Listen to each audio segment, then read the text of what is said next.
प्यारे बच्चों, आज का विषय हम पत्र लेखन ले रहे हैं। आपको पता है कि पत्र लेखन पत्र संचार का सबसे प्राचीनतम साधन है। कई बार बच्चे कहते हुए मैंने सुना है कि आज इतने नवीन संचार के बाद भी, इतने नवीन संचार साधनों के बाद भी हम ये पत्र क्यों पढ़ते और लिखते हैं? आज इनकी क्या ज़रूरत है?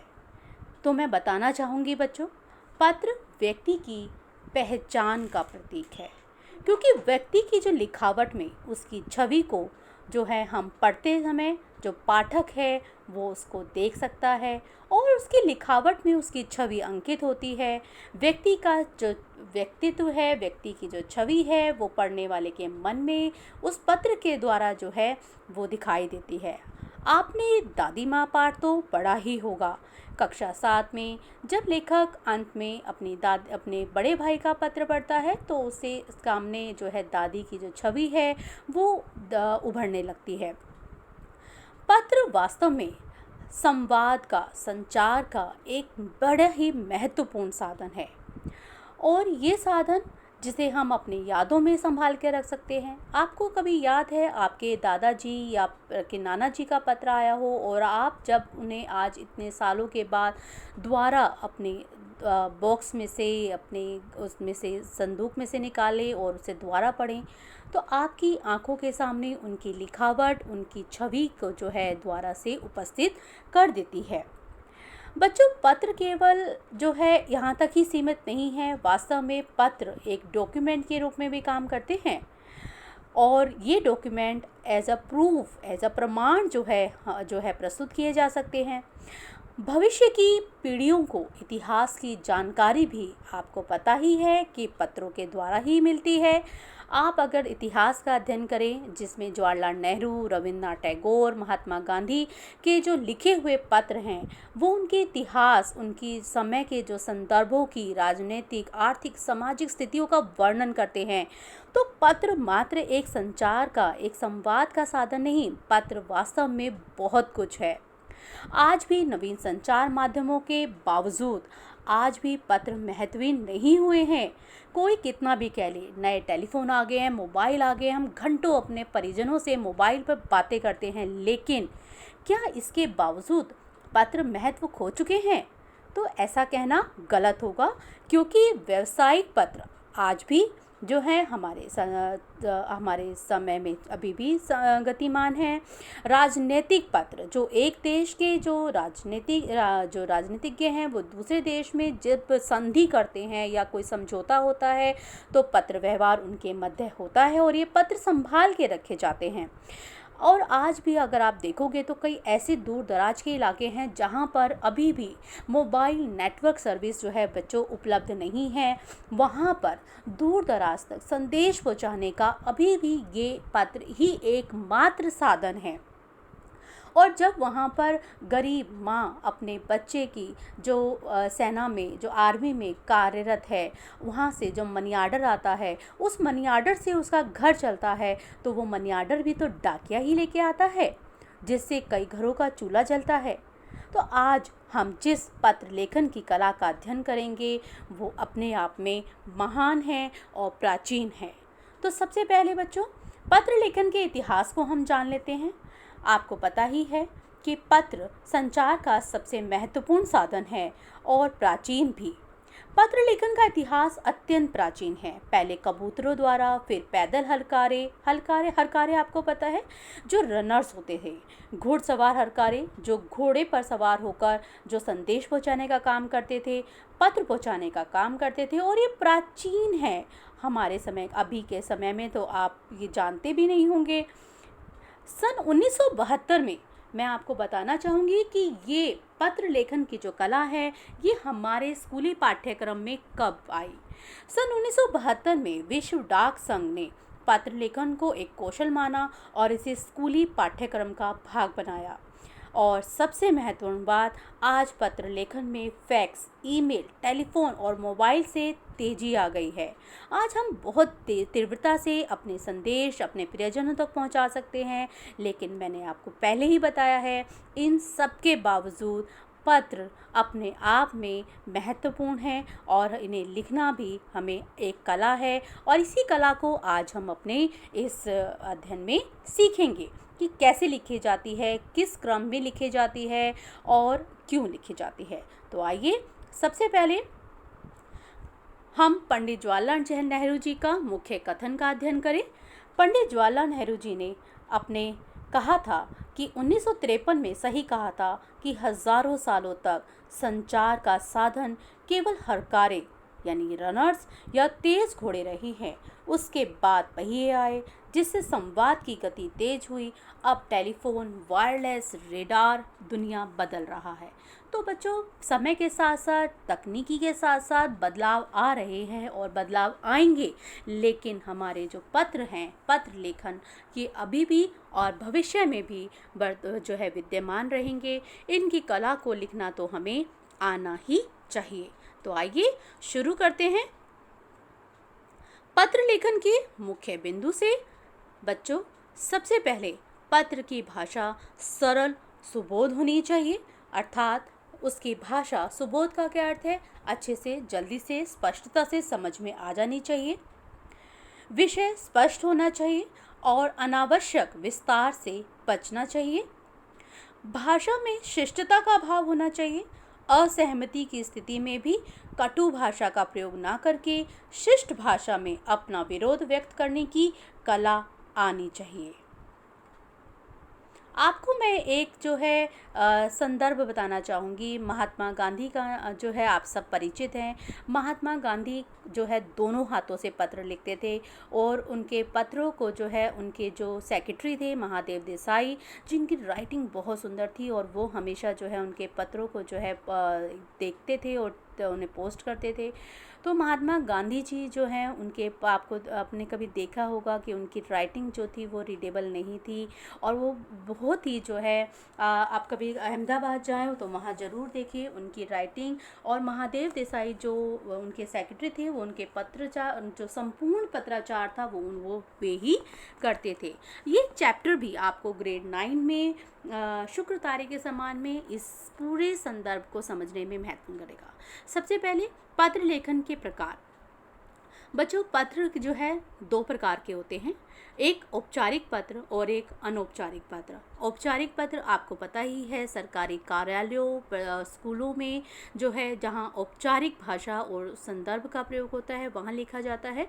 और अनौपचारिक पत्र जो आप अपने मित्र, बंधु, प्रियजनों को लिखते हो, वहां पर अनौपचारिक पत्र का प्रयोग होता है। आइए हम आज अध्ययन करेंगे औपचारिक पत्र। औपचारिक पत्र में के प्रकार हम जानेंगे। औपचारिक पत्र का पहला प्रकार है आवेदन पत्र। आवेदन पत्र, और इसमें प्रार्थना पत्र के नाम से भी जानते हैं, जिसमें प्रधानाचार्य या कार्यालय अधिकारी को लिखे जाते हैं। दूसरे प्रकार के आते हैं शिकायती पत्र, जिसमें सार्वजनिक व्यवस्था में कमी, जैसे बिजली है, पानी है, सफाई के संबंध में आप पत्र लिखते हैं, तो शिकायती पत्र होते हैं। जब आपके जो है इलाके में किसी व्यवस्था, जैसे बिजली नहीं आ रही, पानी नहीं आ रहा या सफाई नहीं हो रही, तो आप जो है इससे संबंधित जो अधिकारी हैं उन्हें पत्र लिखकर अपनी शिकायत दर्ज करा सकते हैं। फिर आता है संपादकीय पत्र। संपादकीय पत्र संपादक को लिखे जाते हैं, जो न्यूज़पेपर जो होते हैं उसमें लिखे उसको संपादक को लिखे जाते हैं बच्चों। और ये वे पत्र होते हैं जो सार्वजनिक हित की समस्या से संबंधित होते हैं।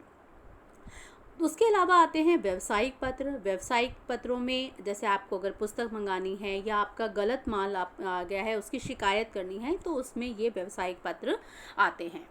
औपचारिक पत्र के प्रकारों के बाद आइए हम शुरू करते हैं औपचारिक पत्र का प्रारूप। बच्चों, पत्र लेखन अपने आप में कला है, ये मैं पहले ही बता चुकी हूँ। तो पत्र का एक निश्चित प्रारूप होता है और हमें उसी क्रम में जो है पत्र को लिखना आना चाहिए।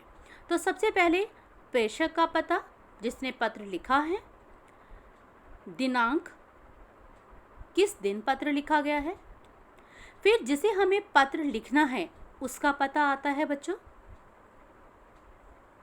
विषय, औपचारिक पत्र में विषय अवश्य आता है। विषय का अर्थ है कि किस विषय से संबंधित आप पत्र जो है वो लिखना चाहते हैं। जब सरकारी कार्यालयों में पत्र पहुंचता है तो वो विषय को समझ के निश्चित विभाग पर जो है वो पत्र जो है वो समस्या से समाधान हेतु पहुंचा देते हैं। तो विषय इसमें अत्यंत महत्वपूर्ण होता है। संबोधन। विषय वस्तु। विषय वस्तु में जो शुरुआत होती है बच्चों, वो सविनय निवेदन यह से होती है, जिसका अर्थ है आप विनय पूर्वक, विनती पूर्वक निवेदन कर रहे हैं। इसमें सबसे पहले जो पहला पैराग्राफ होगा, ये 3 पैराग्राफ में डिवाइड होता है, विभाजित होता है, जिसमें पहला पैराग्राफ आपका अपना परिचय होता है और समस्या से आप अवगत करवाते हैं। दूसरे पैराग्राफ में आप समस्या का विस्तार से वर्णन करते हैं और तीसरे पैराग्राफ में आप समाधान हेतु अनुरोध भी करते हैं। तो ये 3 भागों में आपका जो विषय वस्तु है बच्चों वो विभाजित होनी चाहिए। अंत में आप धन्यवाद एक लाइन छोड़ के, एक पंक्ति छोड़ के अवश्य लिखेंगे। और उसके बाद आज्ञाकारी शिष्य या भवदीय। आज्ञाकारी शिष्य बच्चों कब आता है? जब आप प्रधानाचार्य जी को पत्र लिख रहे हैं, स्कूल में पत्र लिख रहे हैं, तो आप अपनी कृतज्ञता और आप अपना जो है आज्ञाकारिता जो है प्रकट करते हैं, तो आप वहाँ लिखेंगे आज्ञाकारी शिष्य। और अगर आप अन्य कार्यालय संबंधी किसी और को पत्र लिख रहे हैं, जैसे बिजली विभाग को पत्र लिख रहे हैं या पानी विभाग को पत्र लिख रहे हैं, जल विभाग में, या आप प्रधानमंत्री को पत्र लिख रहे हैं या मुख्यमंत्री जी को पत्र लिख रहे हैं, तब आप वहाँ पर नीचे भवदीय शब्द का प्रयोग करेंगे। ठीक है। तो औपचारिक पत्र का जो प्रारूप है बच्चों, ये आपको पता होना अत्यंत आवश्यक है, क्योंकि अगर ये प्रारूप आपको पता है तो आप बिना किसी समस्या के, बिना किसी उसके विचार के आप अपना पत्र बड़े ही सरलता से और आसानी से लिख सकते हैं। औपचारिक पत्र के प्रारूप के बाद आइए एक उदाहरण हम ले लेते हैं। हमारा प्रश्न होगा, अपने स्कूटर की चोरी की सूचना देते हुए थाना अध्यक्ष को पत्र लिखे। थाना अध्यक्ष जो पुलिस स्टेशन में जो हेड है उनको पत्र लिखना है। तो आइए शुरू करते हैं बच्चों। अब आप ध्यान से देखेंगे, मैंने वहाँ पर अपना नाम और जो है पता नहीं लिखा था। अपना नाम और पता न लिखने की स्थिति में आप कभी भी, ये मैं आपको परीक्षा से संबंधित बता रही हूँ बच्चों, कभी भी आप अपना नाम इसमें पत्र में न लिखिए। क्यों? क्योंकि आप जब 10th के पेपर देते हैं या 12th के पेपर देते हैं तो वहाँ पर जो है किसी भी तरह की अपनी पहचान व्यक्त करना जो है वो गलत माना जाएगा। तो आप अपने नाम और पता के स्थान पर क ख ग दिल्ली जो है वो लिखेंगे। उसके बाद आती है दिनांक 20 जनवरी 2020। आप देखेंगे मैंने महीने का जो नाम है वो मैंने हिंदी में लिखा है, तो आप भी कोशिश कीजिए कि आप 12 महीनों के नाम जो है हिंदी में लिखने का अभ्यास कीजिए। इसके बाद मैंने पता लिखा है थाना अध्यक्ष, द्वारका, दिल्ली, जिसको हमने पत्र लिखा है। विषय आएगा स्कूटर की चोरी की सूचना देते हुए पत्र। फिर संबोधन है महोदय। सविनय निवेदन यह है कि मैं क ख ग द्वारका का निवासी हूँ। यह पत्र स्कूटर की चोरी की सूचना देते हुए लिख रहा हूँ। दूसरा पैराग्राफ, पहले पैराग्राफ में बच्चों देखो मैंने लिखा है कि मैंने अपना परिचय दिया है कि मेरा नाम ये है और मैं यहाँ का निवासी हूँ। दूसरा, फिर मैंने बताया है कि मैं पत्र किस लिए लिख रहा हूँ। दूसरे पैराग्राफ में आया है जिसमें मैंने समस्या का विस्तार से वर्णन किया है। आज प्रातः 10 बजे मैं अपना बिजली का बिल जमा करवाने हेतु जब बिजली विभाग गया था, 20 मिनट बाद जब मैं वापस आया तो मुझे नियत स्थान पर मेरा स्कूटर नहीं मिला। मैंने आसपास पूछताछ का प्रयास किया परंतु सब व्यर्थ रहा। तो बच्चों अभी मैं तीसरे पैराग्राफ में नहीं गई हूँ, वो इससे पहले जब मैं तीसरे पैराग्राफ पे जाऊँ तो पहले हम इसी स्लाइड में जो हमने मुख्य जो बिंदु लिए हैं उनको हम ध्यान से अपना चेक कर लेते हैं। सबसे पहले बच्चों ये हमारा प्रेषक का पता है जो पत्र लिख रहा है। फिर दिनांक आएगी। फिर ये जो हमने लिखा ये किसका पता है? जिसे हमने पत्र लिखा है उसका पता है। फिर हमने विषय लिखा है। फिर हमने संबोधित किया है। संबोधन मतलब हमने उन्हें कैसे पुकारा, संबोधन करना। और ये हमारी विषय वस्तु है। तो आइए इस विषय वस्तु के तीसरे भाग पे चलते हैं। जिसमें हमने स्कूटर की चोरी के संबंध में स्कूटर का विवरण दिया है। स्कूटर में एक बना है, स्कूटर को बनाया है चेतक का है, रंग काला है, रजिस्टर नंबर DL4S4957 यानी कि 4957, खरीदने का वर्ष 2002। अब ये अंतिम पैराग्राफ है जिसमें हमने क्या अनुरोध किया है, कृपया मेरे स्कूटर की चोरी होने की सूचना दर्ज करें और उसे ढूंढने का प्रयास करें। तो बच्चों ये तीसरा पैराग्राफ है जिसमें आप उन्हें समस्या के समाधान भी बता सकते हैं और उनका अनुरोध भी कर सकते हैं। अंत में धन्यवाद आप अवश्य लिखिएगा, एक पंक्ति छोड़ के भवदीय। बच्चों देखो, ये पत्र मैंने क्योंकि थानाध्यक्ष को लिखा था इसलिए मैंने अंत में भवदीय लिखा है। अगर मैं पत्र प्रधानाचार्य जी को लिखती तो मैं लिखती आपका आज्ञाकारी शिष्य। ठीक है, इसके बाद आप अपना नाम, क्योंकि मैं आपका नाम इसमें जो है नहीं दिया था तो बस संपर्क संख्या आप इसमें लिख सकते हैं, जिसमें आपके अगर स्कूटर मिलने की अगर कोई भी सूचना होगी तो वो आपको संपर्क करें।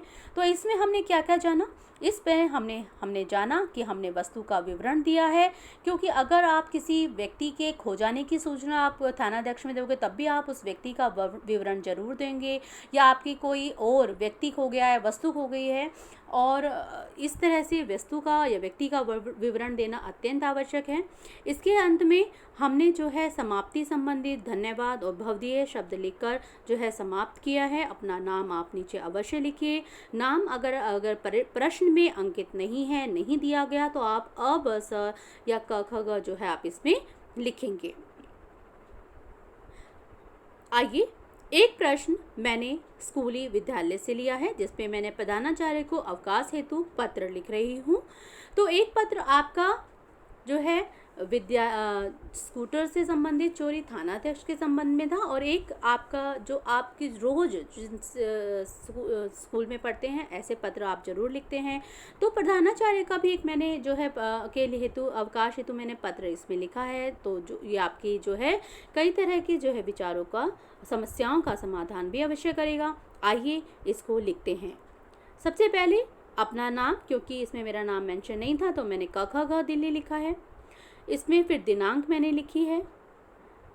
फिर मैंने किसे पता लिखना है, मैंने प्रधानाचार्य जी अ ब स स्कूल दिल्ली। देखिए बच्चों, इसमें स्कूल का नाम भी नहीं था तो मैं स्कूल का नाम मेंशन नहीं करूंगी, क्योंकि 10वीं 12वीं तक भी कहीं भी अपने स्कूल अपने नाम को का जो है जानकारी देना पेपर में गलत है। इसलिए आप किसी भी तरह से पेपर में स्कूल या अपने नाम की जानकारी तब तक ना दें जब तक आवश्यक ना हो। विषय अवकाश हेतु प्रार्थना पत्र। संबोधन मैंने लिखा है महोदय। सविनय निवेदन यह है कि मैं कक्षा 9वीं का विद्यार्थी हूँ। यह पत्र अवकाश प्राप्ति हेतु लिख रहा हूँ। देखिए बच्चों, पहले पैराग्राफ में मैंने अपना परिचय और विषय से संबद्ध कराया है। मेरी माताजी की तबीयत 2-3 दिनों से अत्यंत खराब है तथा पिताजी भी किसी आवश्यक कार्य के लिए लखनऊ गए हैं, जिस कारण माताजी की देखभाल की पूरी जिम्मेदारी का भार मुझ पर है। तो दूसरे पैराग्राफ में मैंने अपनी समस्या का विवरण दिया है। तीसरे पैराग्राफ में मैंने क्या लिखा है, आइए देखते हैं। अतः आपसे निवेदन है, आप मुझे 3 दिन यानी कि 20 मई 2020 से 22 मई 2020 तक अवकाश प्रदान करने का कष्ट करें। अवकाश प्राप्ति की स्थिति में आप दिनांक अवश्य लिखिए, ताकि जो एग्जामिनर है, जो चेकर है, उसे क्लियर स्पष्ट हो जाए कि आप किन 3 दिनों का जो है विवरण या किन 3 दिनों के लिए अवकाश जो है वो मांग रहे हैं। उसके बाद आप एक पंक्ति छोड़ के धन्यवाद अवश्य लिखिएगा बच्चों। और अंत में आपका आज्ञाकारी शिष्य आना बहुत ज़रूरी है, क्योंकि ये हमने प्रधानाचार्य जी को पत्र लिखा था। तो अंत में आपका आज्ञाकारी शिष्य या शिष्या, गर्ल्स जो लड़कियां हैं वो शिष्या लिखेंगी, और अपना नाम क ख ग। ठीक है बच्चों, तो इस प्रकार आप प्रधानाचार्य जी को भी पत्र लिख सकते हैं। तो धन्यवाद। तो बच्चों, अगर आपको पत्र लेखन का ये मेरा वीडियो बहुत पसंद आया हो और आपकी कई शंकाओं का, कई समस्याओं का समाधान हो गया हो, तो आप इसे लाइक ज़रूर कीजिए, सब्सक्राइब कीजिए और इसे शेयर ज़रूर कीजिए। क्योंकि जितना आप पत्र लेखन का जो है ये विस्तार करेंगे, वीडियो आप शेयर करेंगे और बच्चों को भी पत्र लेखन की कला जो है वो आएगी और वो आपका धन्यवाद अवश्य करेंगे। तो इस प्रकार आज हम अपना वीडियो यहीं समाप्त करते हैं। अगले वीडियो में आप निश्चिंत रहे, मैं अनौपचारिक पत्र का प्रारूप लेके आऊँगी जो आपके लिए, मुझे पता है, बहुत ज़रूरी है और ये पत्र भी आप जो है परीक्षाओं में, आपकी परीक्षाओं में आता है। तो तब तक के लिए बाय बाय, थैंक यू।